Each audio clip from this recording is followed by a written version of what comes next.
All right, let's cover a movie called The Last Stand. So we got this sheriff by the name of Ray.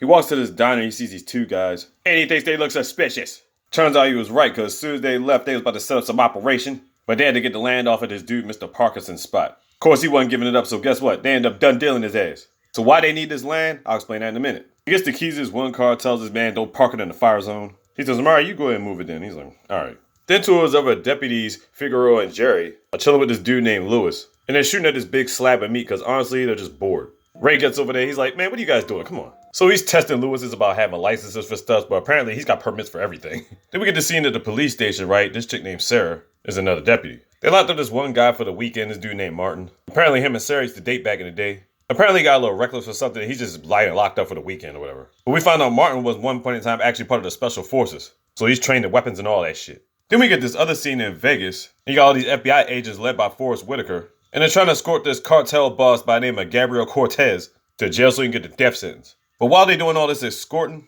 a couple trucks stop their trucks. It gives enough time for this big ass magnet to come from the rooftops. Pull the truck up in the air, sit it on top of the roof, and he got his niggas breaking about the truck. Then they got this zip line set up that's going from that building all the way over to the other side of the block. Before anybody knows what's up, he's already changing his clothes in the elevator. Then you got this one dude that's looking like he's in a jumpsuit. He's basically out there for a decoy. And then another one pops up to the point where it's like 15 of these motherfuckers just throwing cops off their trail. Meanwhile, he hops into his little ZR1 Corvette. He ends up pulling up on these two cops, Maria and this other guy. Other guy gets dead as shit. He kidnaps Maria. Now he's driving and basically he's on the run.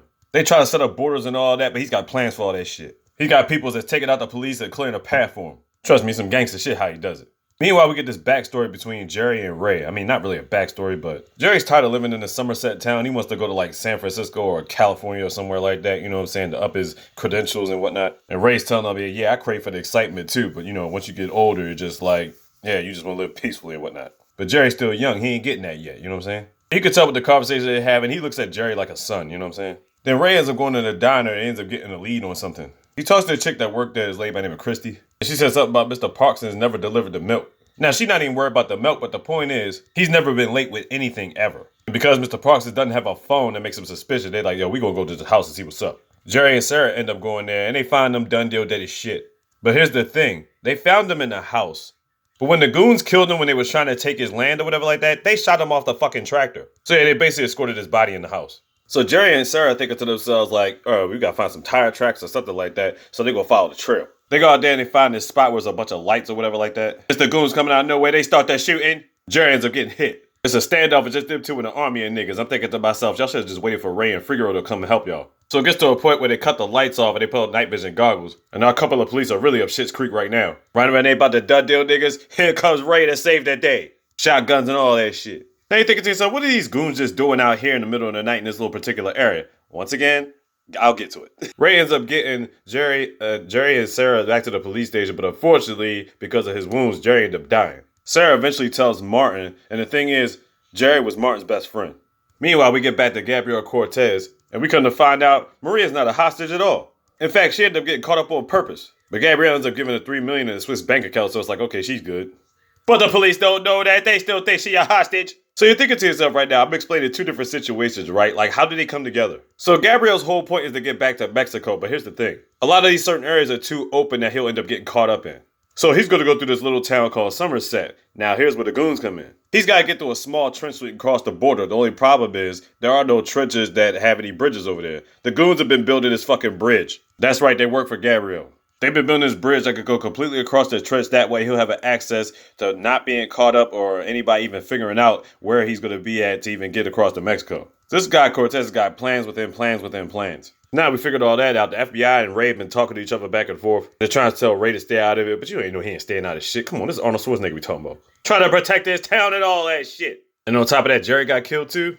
Come on now. But the thing is, they're thinking to themselves, how we gonna stop all these niggas? We outman. There's only like 3 of us. Then they end up getting Martin out of jail, so now they got 4. Then they're like, shit, we're gonna need some firepower. So they end up going to the dude Lewis again. Remember him from the beginning? Well, apparently this nigga's got a stockade of weapons. Fucking Gatling guns and shit ready to cause mayhem, nigga. So they're gonna come up with this plan, and I use the word plan loosely. They're trying to put up this blockade because they think they know exactly where the goons are going to come from and where Gabrielle has to come through to get to this bridge. So they got Sarah on the rooftop playing sniper. You got Figaro hiding behind the car because he's like, we don't try to make no sudden moves right now. And then all of a sudden, Christy comes out of nowhere. She's like, hey, I'm about to open up the diner and everything like that. And then that's how the shit gets started because Figaro's got to get her out the way. And then all of a sudden, mayhem starts shooting. All types of carnage. Bottom line, niggas get done deal. And all the calamity, Martin and Sarah kiss or whatever like that, they back together again. Lewis ended up getting shot. Figaro ended up getting shot. One-on-one between the big goon and Ray. Ray ends up done dealing his ass after like a big-ass fight. Then we get to see with Gabrielle talking about his niece. It's a fucked up story. Then he ends up kissing Maria while he's driving, and all of a sudden he just ends up pushing her out the fucking car. Like, and after this point, this is the point where he's driving into the town, and unfortunately for him, our cop buddies have cleared out all them niggas. So now he drive past niggas and get away, so he thinks himself, how the heck they gonna catch up with him? But apparently Ray still had the keys to that Porsche. And the chase is on, they go through like the cornfields and everything like that. All of a sudden they both end up running some fucking tractors. Gabrielle's wandering around, you know what I'm saying? He gets out the cornfields and he ends up getting over towards the bridge. But who's at the bridge already? Ray's standing there. He's like, dude, let me just cross the bridge. Then he starts bribing him, talking about he'll give him like $5 to $10 million.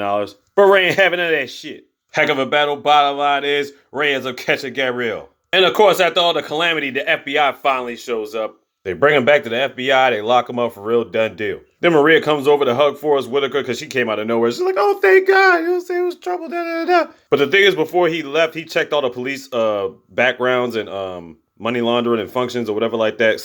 What is it called? Pensions, that's right. And he found out about Maria and shit too. So bottom line, she gets locked up and thrown in the back of the trunk. We find out Lewis is still alive. We found out Figaro's still alive. He got hit with a fucking .50 caliber though. Justice prevailed and they did it for Jerry.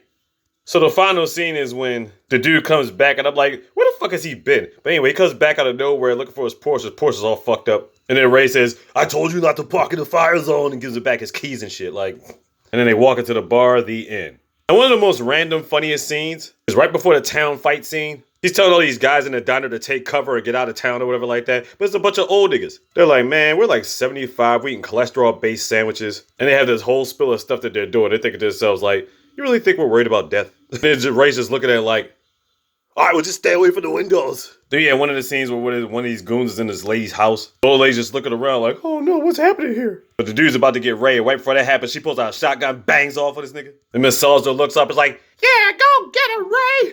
I forgot the exact line she said, but the shit was hilarious. So backstory on Ray, the FBI ends up finding out some information on him, and they found out that he was working in like the Soviet Union, Russia, USSR, all this other stuff before he became a sheriff of this town. And they think to themselves, why do we want to work in this lonely town? And you probably think to themselves like, he's just tired of seeing death. He's getting up there and he's getting old, you know what I'm saying? Anyway, look. It's Arnold Schwarzenegger, it's Johnny Knoxville, it's Forrest Whitaker. It's an action movie that came out in 2013. You already know what time it is. The Last Stand on Netflix. Check it out.